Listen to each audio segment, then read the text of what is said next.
I shall speak only for another 7 or 8 minutes.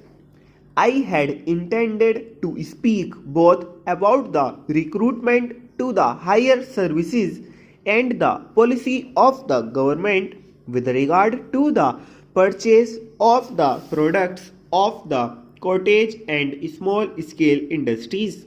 But I wish to drop the latter subject and confine my attention only to the recruitment to the higher ranks of the defense and civil services. Sir, it is a matter of profound concern to us that the material that we are obtaining for our defense and civil services is not a very satisfactory character. Having a little more knowledge of the efficiency of the students who try to enter the NDA, the National Defense Academy, I think I can say with some confidence that we have no reason to be proud of the material that we are obtaining for our defense academy. Indeed, persons competent to speak on this subject have said to me from time to time that they are afraid that the standard has deteriorated in the last few years. Sir, this is another matter which ought to receive the earnest attention of the government. What I have said about the defense services is, I think, also true of the civil services. I know that our country is poor and that if our young people want high salaries and allowances that men in their positions are getting in other countries, we cannot gratify their desire. We have to think not merely of the poverty of the country but of the resources that are needed at the present time to develop it as quickly as possible. But we ought to bear in mind that in other countries, for example in England, care has been taken to create conditions which will attract the best material to the country. In England, the scales of salaries and allowances have been revised twice during the last 6 or 7 years. I think they were revised in 2000 and they have again been revised this year. Anyone who knows the scales in force at the present time is aware of the great difference between our scales of salaries and pensions and the British scales of salaries and pensions.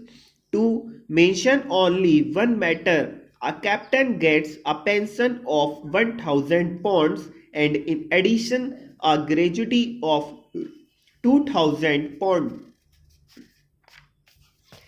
England is a much poorer country today than it was, but it is finding itself compelled to revise the scales of salaries and allowances because it cannot afford to allow its army or even its administrative services to decline in efficiency.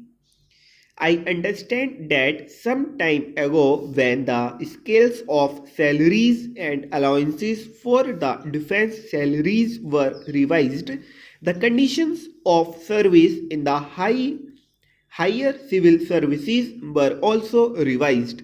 But I do not know how far this revision went and to which services this applied. But the moral of all this is clear. There is need for an inquiry into this material.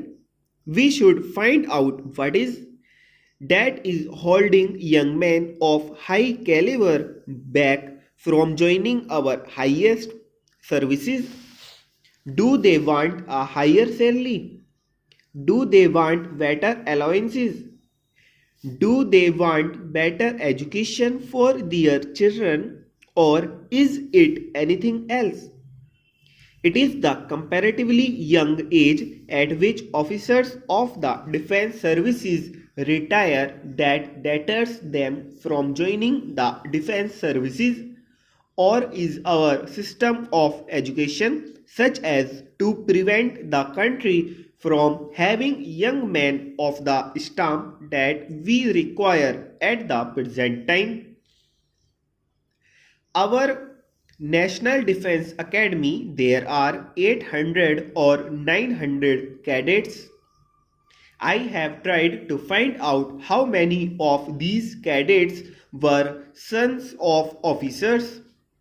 I do not know whether the information that I have obtained is correct or not, but I understand that they can be counted on the fingers of one hand. I am not at all sorry if there are sons of JCOVS and other ranks in the National Defense Academy, or sons of pupils belonging to humble stations in life who have been able to pass the test laid down for admission to the academy. Indeed, it is a matter of pleasure to me to see that young men from all walks of life can now find it possible to join the academy, but I cannot lightly brush aside the fact that the officers of the army supply only a few young men to our defense services.